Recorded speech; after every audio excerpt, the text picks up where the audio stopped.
స్వామి బాబా, నాకు ఒక విషయం చెప్పాలా అనుకుంటున్నానప్ప. రమణేశ్వరంలో స్వామి శ్రీ సిద్ధగురు రమణానంద స్వామికి ఎంత అవమానం, ప్రజలు ఎంత చూడప్ప, కొంతమంది ఎంత అవమానం చేస్తున్నారప్ప. నీ శిష్యుణ్ణి అవమానం చేస్తుంటే నువ్వేం చేస్తున్నావప్ప తండ్రి. నిజంగా ఎంత మహాన్ భావుడు ఆ స్వామి, ఎంత మంచి చేస్తున్నారు రమణేశ్వరంలో. ఆ గుడి, ఆ టెంపుల్ అంత అంత గుడి కట్టల్లా, అంత అంత అభివృద్ధి చేయాలంటే ఊరికే కాదు కదా.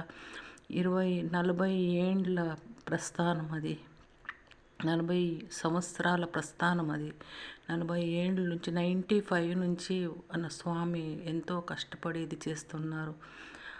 నాకు ఒకటి ఇన్ఫర్మేషన్ వచ్చింది. వాళ్ళు ఇద్దరు 50 లక్షలు తీసుకొని స్వామిని అట్లా స్వామి మీద అబద్ధం చెప్తే మీకు ఒక్కొక్కరికి 50 లక్షలు ఇస్తాము అన్నారంట. దానికి వీళ్ళు యూట్యూబ్లో అలా చెప్పారంట. అంటే డబ్బులు ఇస్తే ఏమైనా చెప్తారా స్వామి మీద కదా. అంత స్వామి అంత గొప్పగా ఎదిగిన తర్వాత 50 లక్షలు ఇస్తే, ఒక్కొక్కరికి 50 లక్షలు ఇస్తే స్వామి మీద ఏమైనా అబద్ధం చెప్తారా స్వామి? నీ శిష్యుని మీద అట్లా అబద్ధం చెప్తా అంటే నువ్వు ఎందుకయ్యా ఊరికే ఉన్నావు తండ్రి? అంటే ఒక్కొక్కరికి 50 లక్షలు తీసుకొని స్వామి మీద లేనిపోని అబద్ధాలు చెప్పినారన్నమాట. బాగుంది కదా స్వామి.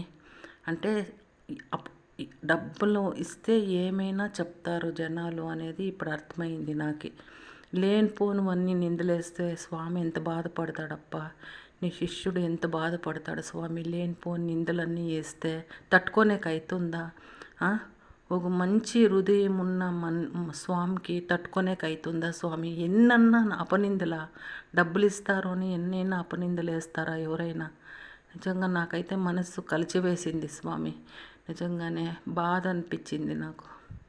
ఎంత చేస్తారు ప్రజల కోసము.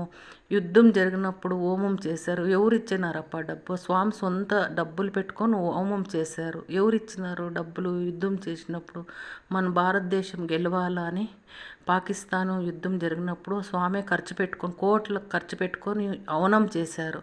అవన్నీ ఎవరు ఇయలేదే. ఆ స్వామి చేయరే అలా? ఆ స్వామి చేశారు. మరి రమణేశ్వరంలో ఆ స్వామి చేశారు. నీ శిష్యునికి ఇదేనప్ప చేసిన దానికి ఇదేనా? నీ శిష్యునికి అవమానం జరుగుతుంటే చూస్తున్నావా తండ్రి? ఏమో న్యాయం చేయప్ప. అట్లా చేయకూడదు స్వామి. నీ భక్తు